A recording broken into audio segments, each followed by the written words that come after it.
Bienvenidos todos a Audiolectura Cristiana. En cada generación surge la misma pregunta: ¿quién es Jesucristo?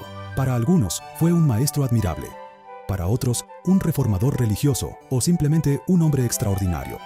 Sin embargo, la fe cristiana ha confesado desde sus comienzos algo mucho más glorioso: que Jesucristo es verdadero Dios y verdadero hombre, dos naturalezas unidas en una sola persona. En este extraordinario ensayo, el gran teólogo reformado B. B. Warfield responde a los intentos del pensamiento moderno de redefinir a Cristo. Con una argumentación bíblica, histórica y profundamente teológica, demuestra que solo el Cristo revelado en las Escrituras puede explicar la historia del cristianismo, la salvación del pecador y la esperanza eterna del creyente. Que esta lectura fortalezca nuestra adoración, afirme nuestra fe y nos lleve a contemplar con mayor reverencia al Hijo Eterno de Dios. Dicho esto, amados hermanos, comencemos. Lo que bien podría llamarse el Acuerdo de Calcedonia ha permanecido hasta hoy como la declaración autorizada de los elementos de la doctrina de la persona de Cristo. Y con razón, pues este acuerdo hace justicia a la vez a los datos de las Escrituras, a las implicaciones de la encarnación, a las necesidades de la redención, a las exigencias de las emociones religiosas y a la lógica de una doctrina sólida de la persona de nuestro Señor. Pero este acuerdo es una mera declaración de los hechos esenciales y por lo tanto no hace nada para mitigar la dificultad de la concepción que encierra. La dificultad de concebir dos naturalezas distintas unidas en una sola persona persiste, y esta dificultad ha producido en cada época una tendencia más o menos generalizada a apartarse de la doctrina, a explicarla de forma simplista o a rechazarla categóricamente. Débil durante la Edad Media, esta tendencia cobró fuerza en la gran convulsión intelectual que acompañó a la Reforma. Y luego dio origen, entre muchos otros fenómenos interesantes, a la reacción radical contra la doctrina de las dos naturalezas que conocemos como socinianismo. El naturalismo superficial de la Ilustración reforzó en la época siguiente el movimiento así inaugurado, y bajo los impulsos así generados surgió una revuelta generalizada en la Iglesia moderna contra la doctrina de las dos naturalezas. Alemania es hoy el preceptor mundi, y el profesor Friedrich Lufs nos informa sobre la situación en el ámbito académico alemán en sus recientes conferencias en Oberlin. Toda la teología protestante alemana actual, afirma, se ha alejado en cierta medida del concepto de las dos naturalezas. En la generación anterior, parece, todavía existía en Alemania un teólogo erudito que consideraba correcto y posible reproducir las antiguas fórmulas ortodoxas en nuestra época sin la menor modificación, a saber, Friedrich Adolf Philippi, de Rostock, 1882. Actualmente, continúa Lufs, no conozco a un solo profesor de teología evangélica en Alemania del que se pueda decir lo mismo.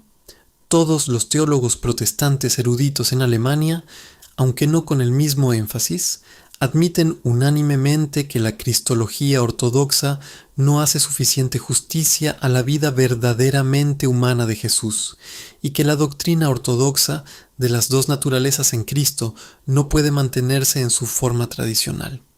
Todos nuestros teólogos sistemáticos, al menos en la medida en que ven en Jesús algo más que el primer sujeto de la fe cristiana, buscan nuevos caminos en su cristología.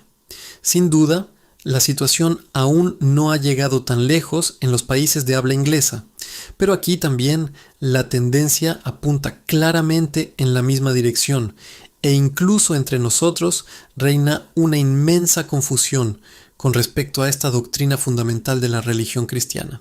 La alternativa de dos naturalezas es, por supuesto, una sola naturaleza, y esta naturaleza debe concebirse naturalmente como divina o como humana.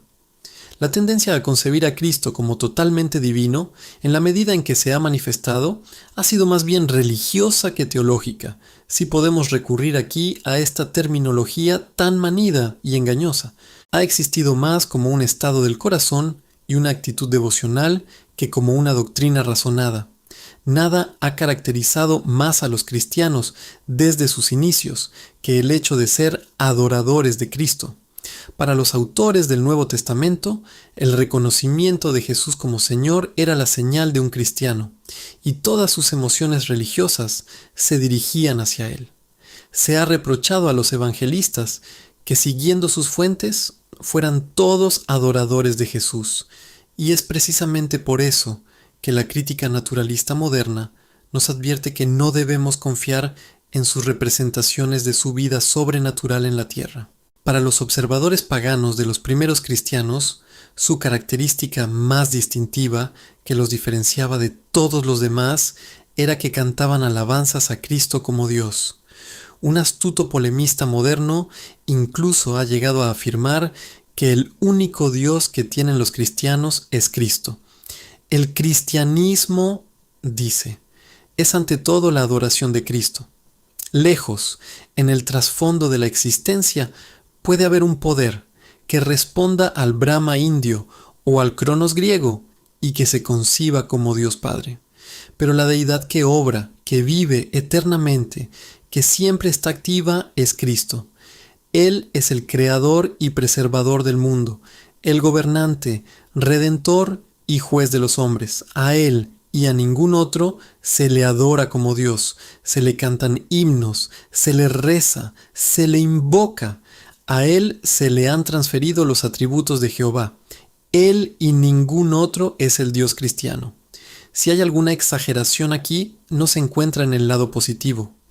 Y G. K. Chesterton no exagera cuando habla de Cristo de forma incidental como la deidad principal de una civilización.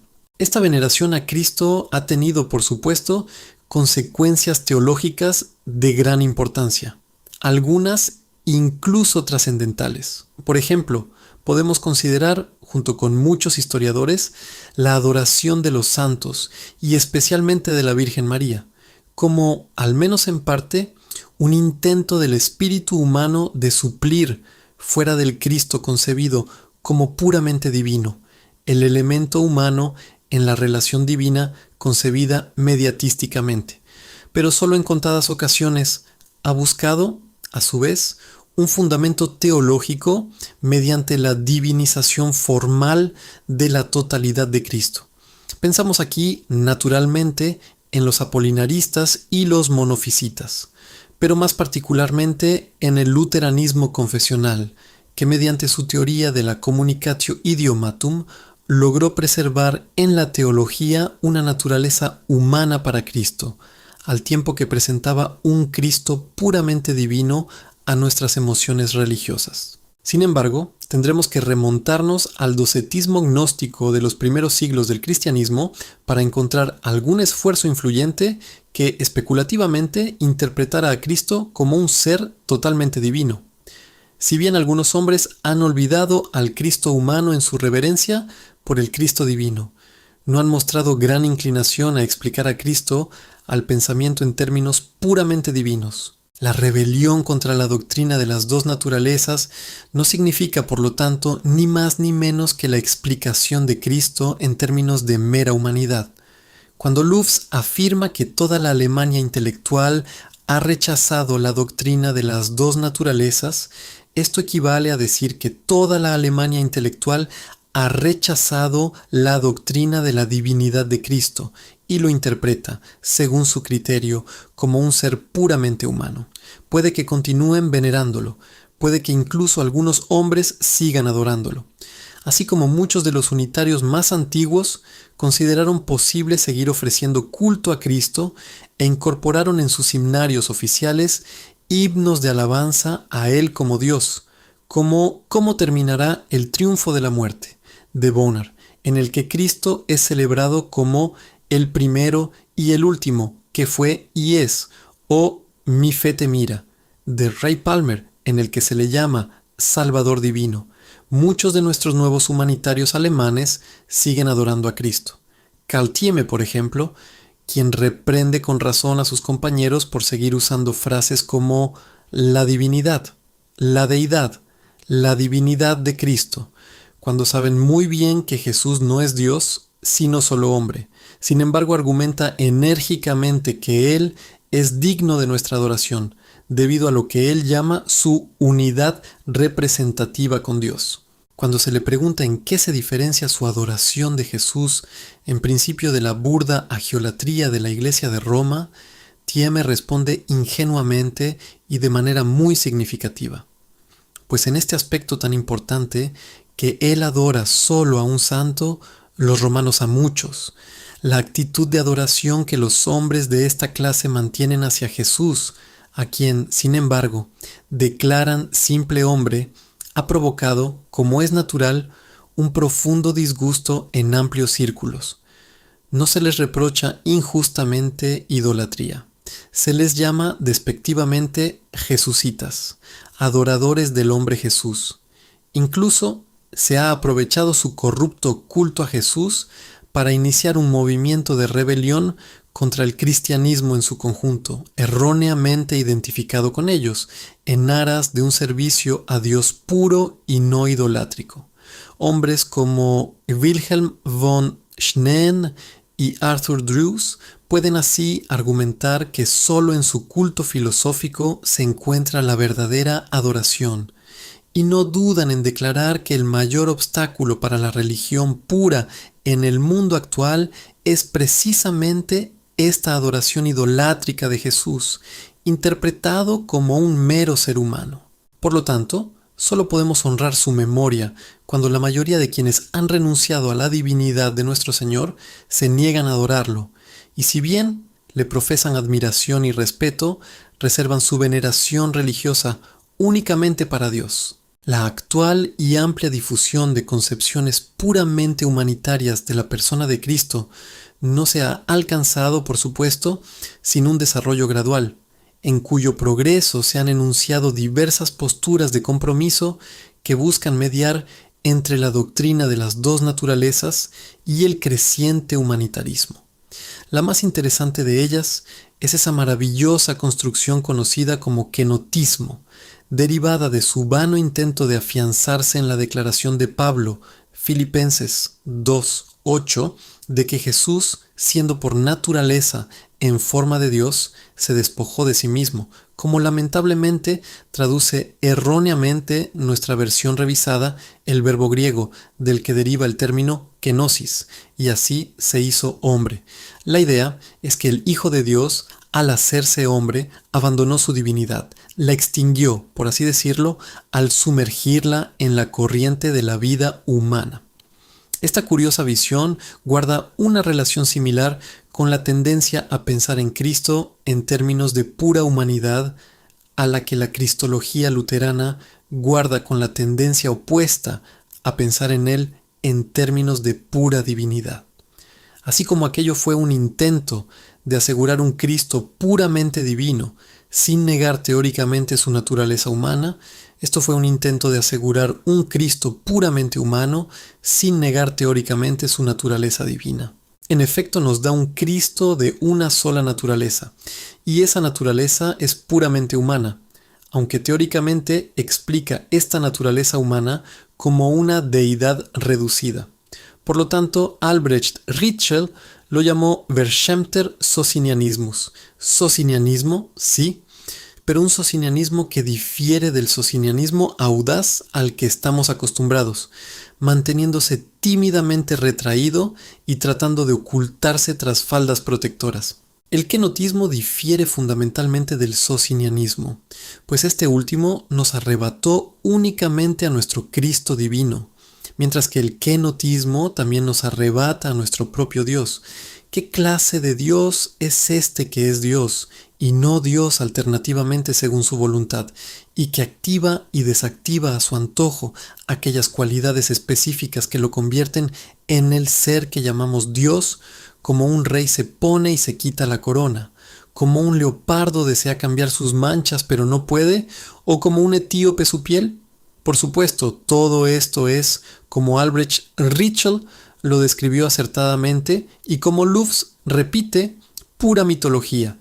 Y lo único sorprendente es que gozara de considerable popularidad durante un tiempo, y de hecho aún no haya desaparecido por completo de los márgenes de la civilización teológica.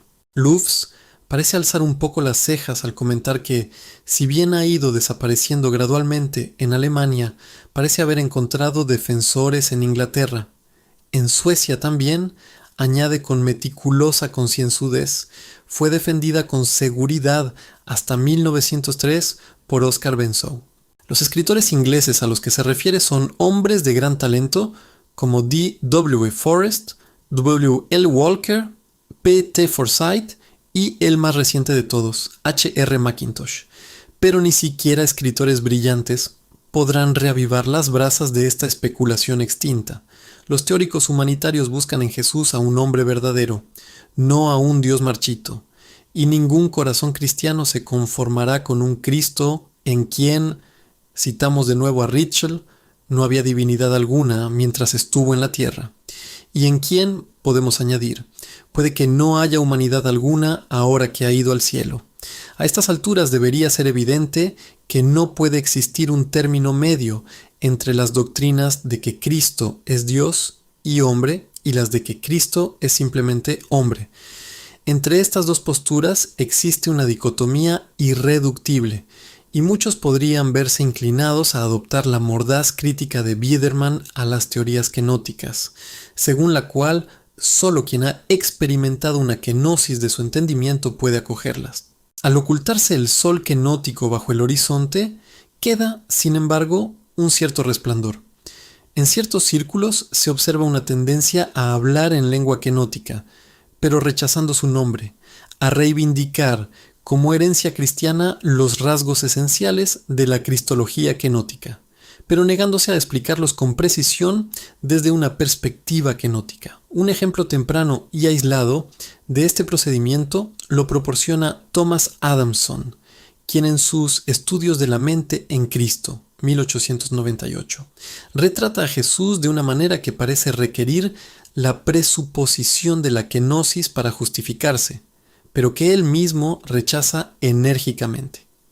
Ejemplos mucho más notables se encuentran en autores como Johannes Kunze de Viena, actualmente en Greifswald, y Erich Scheder de Kiel, cuya fórmula para la encarnación es que en Jesucristo la divinidad se presenta en forma de vida humana. Según Kunze, la divinidad se manifiesta en Jesús siempre de forma humana. La divinidad y la humanidad jamás pueden considerarse por separado. Todo lo humano es divino y todo lo divino es humano. La omnipotencia propia de su divinidad, que se manifiesta en Cristo únicamente de forma humana, por ejemplo, está condicionada a su oración. Jesús podía lograrlo todo mediante el poder de la oración. Lo mismo ocurre con todos los atributos divinos. El resultado es que, en esencia, en Jesús no tenemos más que un hombre, pero un hombre que, según se nos dice, debe ser considerado como el Dios eterno. De manera similar, según Scheder, Dios al hacerse carne no ha dejado de ser lo que era, simplemente se ha convertido en ello de otra manera. En lugar de la doctrina de las dos naturalezas, Scheder sitúa la idea de lo que él llama el ser de Dios en Jesús, das Sein Gottes in Jesús, una frase que se convierte en una especie de lema para él. Tenemos aquí, dice, un hombre ante nosotros al que no le falta absolutamente nada de humano, un hombre que es hombre en todo, sea lo que sea, y que sin embargo es simplemente Dios hecho carne, habiendo dejado de ser nada de lo que es eternamente, sino habiéndose convertido en ello de otra manera.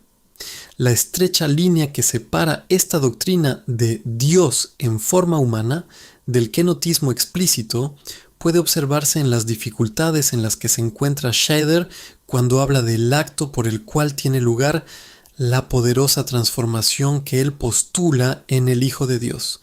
Aquí su lenguaje no solo es claramente kenótico, sino extremadamente kenótico, asimilándolo en su subordinacionismo y transmutacionismo a lo que Louvs no duda en llamar la enseñanza temeraria de Guess. Ahora bien, Dios nuestro Padre, escribe, lo permite que este Hijo proceda de sí mismo como hombre y así entre en la historia. Este es un acto todopoderoso de su amor. de su voluntad reconciliadora. Lo que está en cuestión aquí es una transformación todopoderosa del modo de ser del Logos por Dios.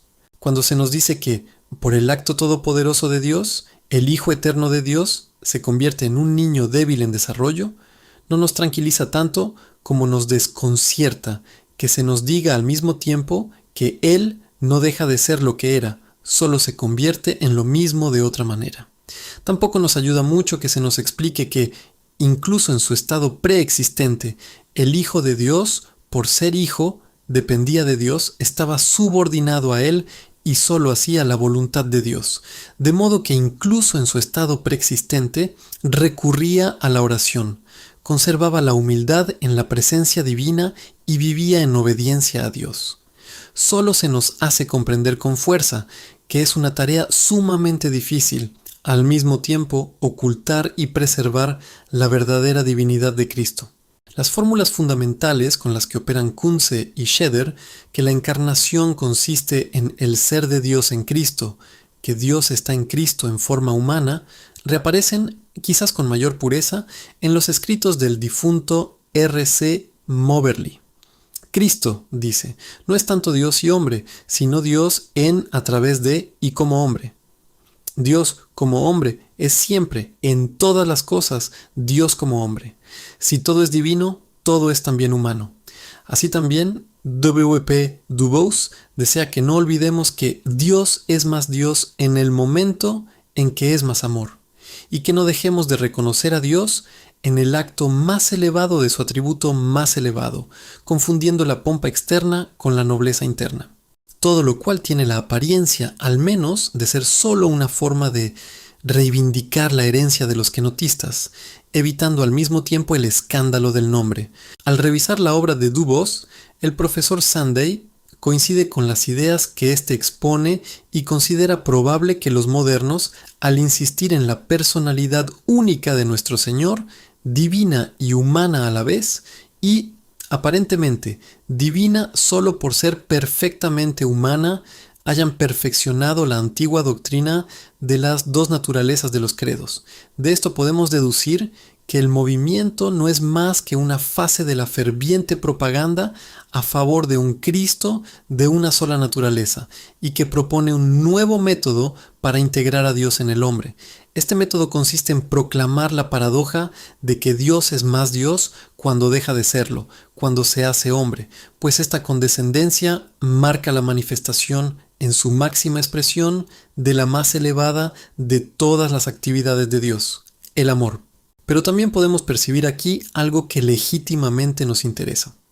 Una etapa en la evolución de las ideas cristológicas de Sandai hacia la postura aparentemente humanitaria a la que parecen llegar finalmente.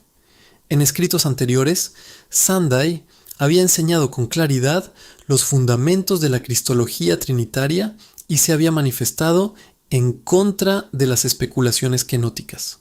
Sin embargo, en esta reseña de Du Bois, adopta modos de expresión kenóticos y poco después se le encuentra confesando ser, en cierto sentido, kenotista, aunque no obstante, al mismo tiempo proponiendo lo que en realidad parece ser una cristología meramente humanitaria.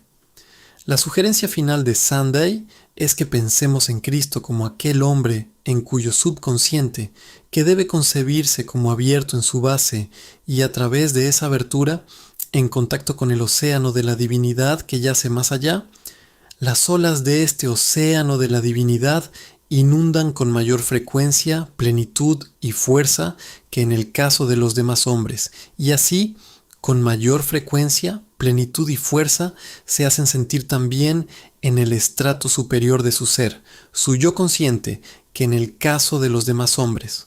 En la base de esta sugerencia subyace una doctrina mística de la naturaleza humana, que convierte el ser subliminal de cada hombre en la morada de Dios.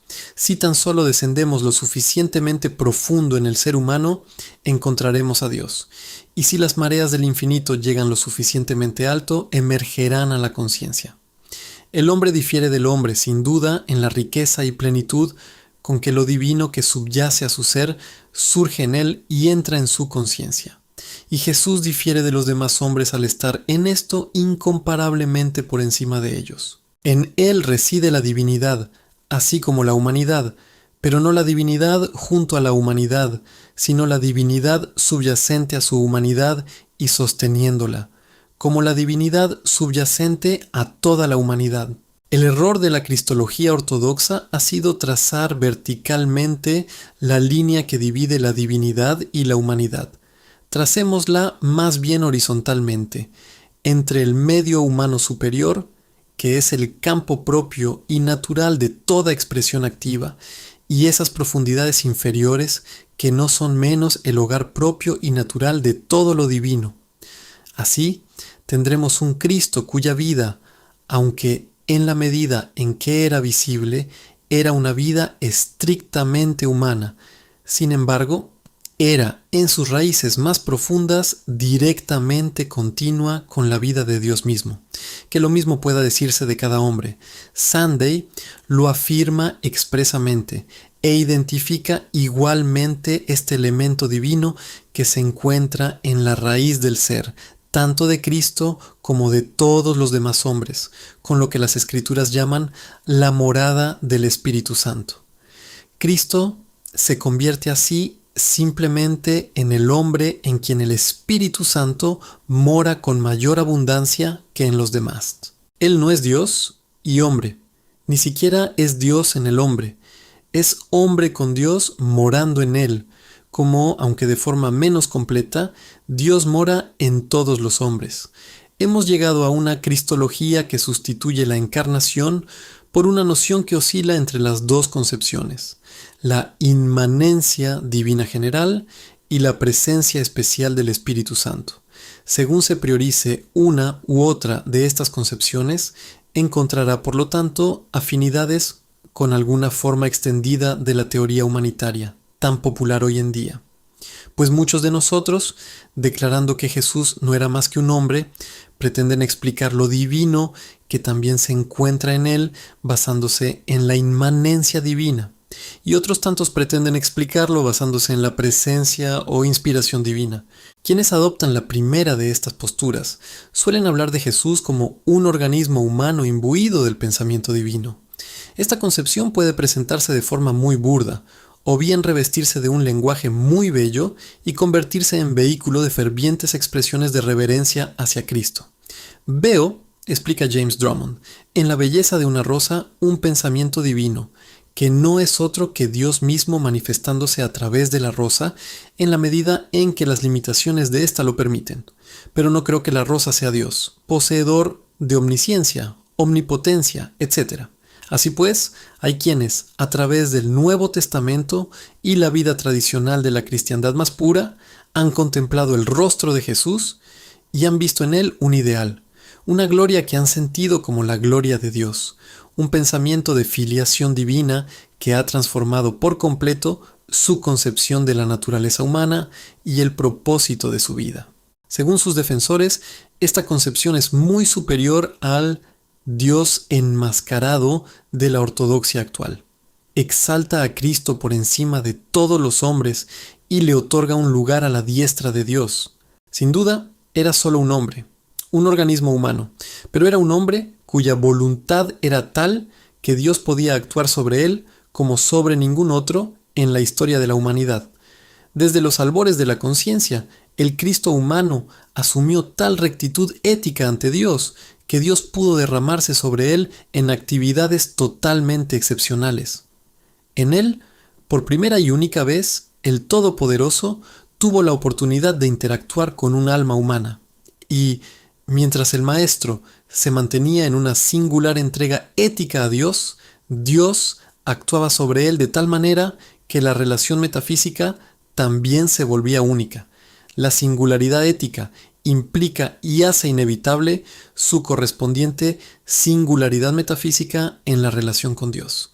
Porque se nos dice, es posible que Dios llene un corazón receptivo con su propio espíritu, de tal manera que cada palabra de esa alma se convierta en palabra de Dios, que cada acción se convierta en acción de Dios, que cada sentimiento revele el corazón amoroso de Dios dispuesto a sufrir con sus hijos. En resumen, la vida se convierte en una vida como la que Dios mismo viviría si pudiera ser reducido a circunstancias humanas. Dios no podría sugerir ninguna mejora. Encontraría en esta alma un canal tan abierto que finalmente podría derramarse hasta la última gota. Habría una simpatía mutua tan completa que los dolores de Dios se convertirían en los dolores de esta alma, y los dolores de esta alma en los dolores de Dios. Si en un momento de angustia ante el embate del pecado, el alma clamara, ¿por qué me has abandonado? La angustia sería tan real para Dios como para el alma, pues cada dolor, ya sea de Dios o de esta alma, afectaría a ambos. El alma se convertiría en la obra maestra de Dios. Dios se entregaría a su desarrollo con tal intensidad que la relación metafísica trascendería todo lo conocido y alcanzable por la humanidad. Como obra suprema del Padre y respuesta suprema a sus anhelos éticos, tal creación podría ser llamada, en el sentido más elevado, el Hijo de Dios. Quizás podríamos decir que la exaltación del hombre Jesús no podía ir más allá, y difícilmente podemos dejar de observar que nos encontramos ante un movimiento de pensamiento que discurre precisamente en dirección opuesta a la de las teorías kenóticas. En ellas se nos invitaba a observar cómo Dios podía hacerse hombre. En esto, en efecto, se nos pregunta si no es posible creer que en Jesucristo el hombre se convirtió en Dios. Las dificultades de tal concepción son, por supuesto, insuperables. Nos obligaría a pensar en la divinidad como susceptible de abscisión y división, de modo que pudiera ser impartida gradualmente a un sujeto humano, o en la humanidad como capaz, mediante sucesivos actos creativos, de transmutarse en divinidad. Pero era inevitable que esta teoría también dejara ecos en la confusa discordia del pensamiento moderno. Estos ecos se perciben en la elevada construcción cristológica de Martin Keller. También se encuentran en las teorías más sencillas de Reinhold Niebuhr. Según Niebuhr, Jesucristo es simplemente un hombre a quien el Dios que lo quiso creó como su instrumento, y a través de quien la voluntad personal de Dios obró de tal manera que se unió plenamente a ella. La voluntad de Dios, dice, eligió al hombre Jesús como su órgano y lo formó en la expresión clara y distinta de su ser. Enfatiza el carácter personal de la voluntad divina en Jesús, pero no admite una segunda hipóstasis en la divinidad como su trasfondo trinitario. En su opinión, solo podemos admitir la existencia eterna de una personalidad divina pensante y con voluntad, aunque en esa personalidad coexistía una triple tendencia de la voluntad. Esa tendencia particular de la energía de la voluntad divina que apunta a la realización de una iglesia se manifiesta en el hombre Jesús y se apodera de él tan plenamente que en él se vuelve por primera vez personal y lo convierte realmente en el Hijo de Dios. Antes de que Dios creara así a Jesús como su órgano, no había un segundo ego que se opusiera al Padre. En el Dios eterno preexistía solo la eterna tendencia de la voluntad a crear una iglesia. Lo que es peculiarmente divino en Cristo es, por lo tanto, solo el peculiar contenido de la voluntad que podemos distinguir de otros contenidos de la voluntad, la tendencia de la voluntad divina a la realización histórica de la salvación. Sieberg piensa que así hace justicia a la divinidad de Cristo. Lo ve como la voluntad redentora de Dios que forma como órgano para sí un sujeto humano y alcanza en él una personalidad completa. Jesús, dice, en el contenido peculiar de su alma es Dios. Por lo tanto, le pertenece la Herrschaft, autoridad, pero también la Demut, humildad, pero especialmente la Herrschaft, porque no es él el Hijo personal de Dios, el único Hijo personal de Dios que fue o será. ¿Qué será? Decimos, porque surge la pregunta, ¿qué ha sido de este Hijo personal de Dios ahora que su vida en la tierra ha terminado y ha ascendido donde estaba antes? Como antes de la encarnación, La voluntad divina particular de salvación no era una personalidad divina contraria al Padre, sino que adquirió personalidad solo al fluir en la persona humana, Jesucristo, y formar en él su órgano. ¿Acaso, ahora que este hombre Jesús ha pasado de la tierra, ha perdido de nuevo su personalidad y se ha hundido de nuevo en la mera tendencia de la voluntad divina que hace la salvación? Es Carl Timm quien plantea esta pregunta. Nosotros mismos podemos contentarnos con observar que en la construcción de Seeberg no es Dios, sino solo la voluntad divina de salvación, la que se encarna en Jesucristo, y que Jesucristo, por lo tanto, no es Dios, sino solo, como decimos en nuestro lenguaje cotidiano informal, la encarnación misma de la voluntad divina de salvación. En él vemos no a Dios, sino únicamente la voluntad de Dios de salvar a los hombres. Y esto parece ser otra forma de decir que Cristo no es Dios mismo, sino que solo el amor de Dios se manifiesta en y a través de él. Lo que obtenemos de Seeberg, entonces, obviamente no es una doctrina de la encarnación, sino solo otra forma de la doctrina predominante de la inhabitación o inspiración divina, y es por ello que la teoría de Seeberg le parece a Friedrich Lofs una de las más valiosas de las promulgadas recientemente. En un pasaje interesante, Lofs selecciona entre los resultados de recientes especulaciones las 3 conclusiones que considera más valiosas, revelándonos así sus propias concepciones cristológicas. Estas son: primero, que la persona histórica de Cristo es vista como una personalidad humana. Segundo, que esta personalidad, mediante la morada de Dios o de su Espíritu, única tanto antes como después, hasta el fin de los tiempos, se convirtió en el Hijo de Dios que revela al Padre, y también en el iniciador de una nueva humanidad. Y tercero, que en el futuro estado de perfección debe realizarse una morada similar de Dios, aunque de forma copiada, y por lo tanto secundaria, en todas las personas a quienes Cristo redimió. El punto central de esta afirmación es que Cristo es un hombre en quien Dios habita.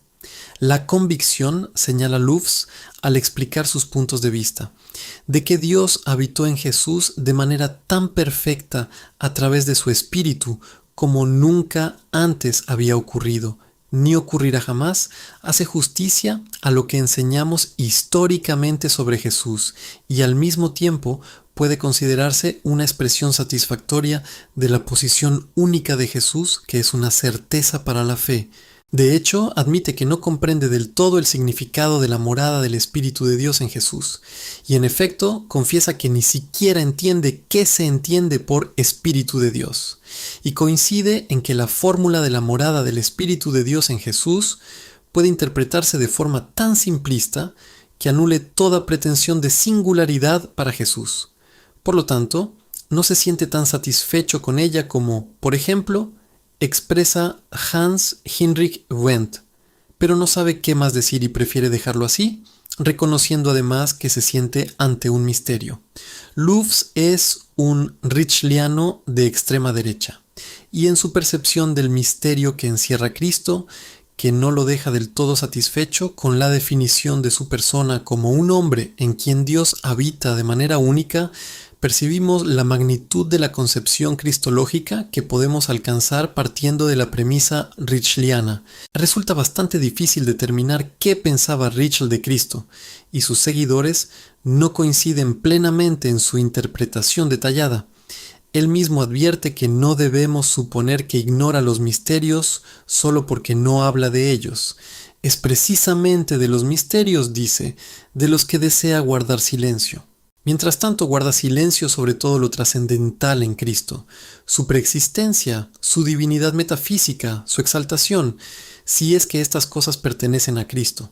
Si Jesús tuvo algún ser trascendente aparte de su ser fenoménico como hombre, Ritschl no dice nada al respecto. De hecho, parece no dejarle lugar. Habla, sin duda, de la divinidad de Cristo, pero con esto no quiere decir que Cristo existiera como Dios antes de ser hombre, ni atribuir una naturaleza divina al Cristo histórico, ni sugerir que ahora haya sido exaltado a la gloria divina. Simplemente quiere expresar su convicción de que Cristo tiene para nosotros el valor de Dios, es decir, que somos conscientes de que le debemos la salvación. La deidad que se le atribuye, se explica, es puramente ética y no metafísica, y además es transferible a su pueblo, de modo que su iglesia, considerada como la esfera de su influencia, es tan divina como él. Es la vocación de Cristo ser el fundador del reino de Dios, y al cumplir esta vocación, cumple el propósito eterno de Dios para el mundo y la humanidad, y es solo porque su voluntad personal es así una con la voluntad de Dios que el atributo de la divinidad le pertenece. Cristo es Dios, según Ritschl, como resume S. Faut, en la medida en que es, por un lado, el ejecutor y por otro, el objeto de la voluntad divina. Todo se reduce, como vemos, en el mejor de los casos, a la concepción de que Jesús es el único revelador de Dios y mediador de la redención. Y es en estas ideas en las que la élite de pensadores ritschlianos vive, se mueve y tiene su ser. Para ellos, Jesús es, en efecto, puramente humano, simple hombre, si se quiere, aunque el adjetivo simple se considera despectivo. Por otro lado, sin embargo, él mantiene una relación única con Dios como la encarnación de la vida de Dios en la humanidad y el garante de su presencia y poder, en quien Dios se verifica ante nosotros como Padre y Redentor. En realidad, no se trata de una filiación metafísica con el Padre.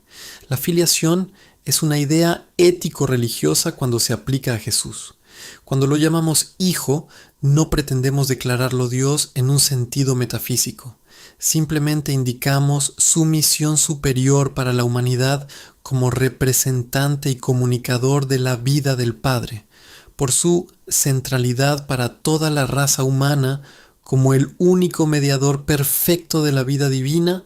Está tan identificado con Dios que se puede decir que quienes lo han visto también han visto al Padre. A través de Él, y solo a través de Él, se ha visto al Padre. Ente solo Él manifiesta el ideal de humanidad del Padre y su propósito de gracia hacia los pecadores. Solo a través de Él, los hombres han llegado, o pueden llegar, al conocimiento del Padre y a la verdadera y plena comunión con Él. Él es el único revelador supremo, y no solo expresa el pensamiento de Dios, quien así habla a través de Él, sino que encarna la vida de Dios, la cual a través de Él se comunica a la humanidad como un poder redentor y renovador. Así es, decimos, como la élite de pensadores ritschlianos concibe a Jesús. Debemos enfatizar, sin embargo, las palabras la élite, pues este esbozo de su pensamiento sobre Jesús llega prácticamente al límite de lo que se puede decir sobre la dignidad de Cristo desde la perspectiva ritschliana.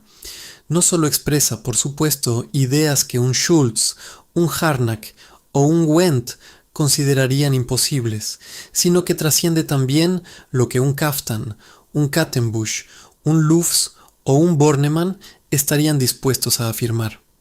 Para toda la escuela ritschliana, Cristo no es tanto Dios mismo como el medio por el cual Dios se nos revela y el instrumento a través del cual somos conducidos a Dios.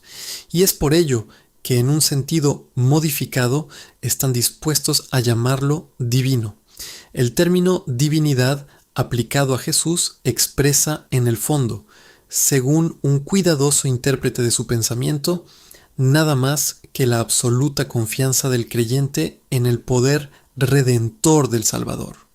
La divinidad de Cristo, por lo tanto, dice Gottschalk, expresa el valor que posee la realidad histórica de esta vida personal, como el poder que produce la nueva humanidad de hijos de Dios regenerados y reconciliados. Es común, en efecto, que los ritschlianos, como Hermann, repudien por completo la experiencia del poder del Cristo exaltado y lo suspendan todo en la impresión que causa el Cristo histórico, y a menudo, como Otto Ritschl, median esto a través de la Iglesia, hasta tal punto que Jesús aparece simplemente como el punto de partida de un movimiento propagado a lo largo de los años de hombre a hombre, y por lo tanto, sin pérdida fatal, puede perderse de vista por completo.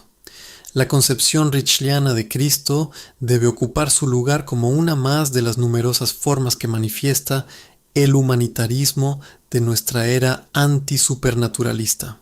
La característica distintiva de las teorías recientes sobre la persona de Cristo es su carácter humanitario. La teoría kenótica, que buscaba un punto intermedio entre el Dios hombre y el Jesús meramente humano, ha quedado obsoleta, y el campo está dominado por el humanitarismo puro. Esta situación se revela con claridad en la clasificación de las posibles esquematizaciones cristológicas que Otto Kirn nos ofrece en sus elementos de la dogmática evangélica. Según él, existen solo 4 variedades de cristología que debemos tener presentes al repasar los trabajos realizados en este campo a lo largo de los siglos cristianos. Estas son, en su nomenclatura, las cristologías trinitaria, kenótica, mesiánica y profética.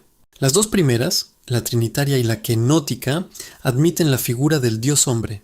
La primera en la práctica, la segunda en teoría. Son teorías del pasado. Solo la mesiánica y la profética son teorías vigentes, y ambas nos presentan a un Jesús meramente humano. Se diferencian únicamente en un aspecto. Mientras que en la cristología mesiánica, al igual que en la profética, Jesús, tanto en su autoconciencia como en su naturaleza esencial, pertenece a la humanidad y solo a ella. En la cristología mesiánica se le considera el instrumento absoluto de Dios para llevar a cabo su plan de salvación, dotado para su obra por una comunicación del Espíritu Santo inmensurable, que lo capacita para la unidad con Dios y lo constituye la cabeza de la comunidad de Dios. La cristología profética, en cambio, lo ve simplemente como un genio religioso que, en reacción a su entorno, se ha convertido en el modelo insuperable de piedad y, como tal, en la guía suprema de la humanidad en el conocimiento de Dios y en la vida religiosa. Podemos concebir a Jesús como el hombre dotado por Dios o como el hombre que descubre a Dios. En el primer caso, vemos en él a Dios descendiendo hacia el hombre para hacerle el bien. En el segundo, al hombre ascendiendo hacia Dios en busca del bien. Entre estas 2 concepciones podemos elegir. Más allá de ellas, el autodenominado pensamiento moderno no nos deja ir. Que esta reducción de Jesús a la dimensión de un simple hombre marque el triunfo de la especulación cristológica moderna, o su colapso, es otra cuestión. La reducción de Jesús a la dimensión de un simple hombre fue una fase del pensamiento sobre su persona que requería ser explotada en su totalidad. Y en ese sentido, la riqueza y variedad de las construcciones humanitarias modernas han prestado un servicio al pensamiento cristiano. Sin duda, a estas alturas se han intentado todos los recursos posibles. El resultado no es alentador. Para quien se inclina por pensar en él simplemente como un hombre, Jesucristo se alza en la historia como un misterio cada vez mayor, un misterio mayor que el del Dios hombre que es descartado en su favor. Digamos que la unión de Dios y el hombre en una sola persona es intrínsecamente un misterio incomprensible. Sin embargo, es un misterio que, si bien no puede explicarse a sí mismo, sí explica. Sin ello, todo lo demás es un misterio incomprensible. Toda la historia del reino de Dios, el relato evangélico, la gran figura de Pablo y sus grandiosas concepciones cristológicas, el surgimiento, el crecimiento y el maravilloso poder del cristianismo naciente, la historia del cristianismo en el mundo, la historia del mundo mismo durante 2000 años, tu vida regenerada y la mía, nuestros corazones y vidas transformados, nuestra seguridad de salvación, nuestra esperanza imperecedera de vida eterna. Y sin embargo se nos invita a creer que Él fue un simple hombre, sin otro motivo que el de que es más fácil creer que fue un simple hombre que un Dios hombre, porque después de todo a eso se reduce en última instancia toda la afirmación de que Jesús fue un simple hombre. Es intrínsecamente más fácil creer en la existencia de un simple hombre que en la de un Dios hombre. Pero es posible creer que todo lo que ha emanado de Jesucristo pudiera emanar de un simple hombre. Dejando de lado cualquier otra consideración, ¿acaso los efectos que él produjo no constituyen un obstáculo absoluto para todas las teorías humanitarias sobre su persona? La interpretación humanitaria de la persona de Cristo se enfrenta a enormes consecuencias históricas y vitales, imposibles de negar, que aparentemente surgen de un hecho que ella misma declara inconcebible, aunque, aparte de este hecho, estas consecuencias parecen ser en sí mismas imposibles de explicar. Amén. Muchas gracias por escuchar Audio Lectura Cristiana. El Señor les bendiga, amados hermanos. Hasta la próxima.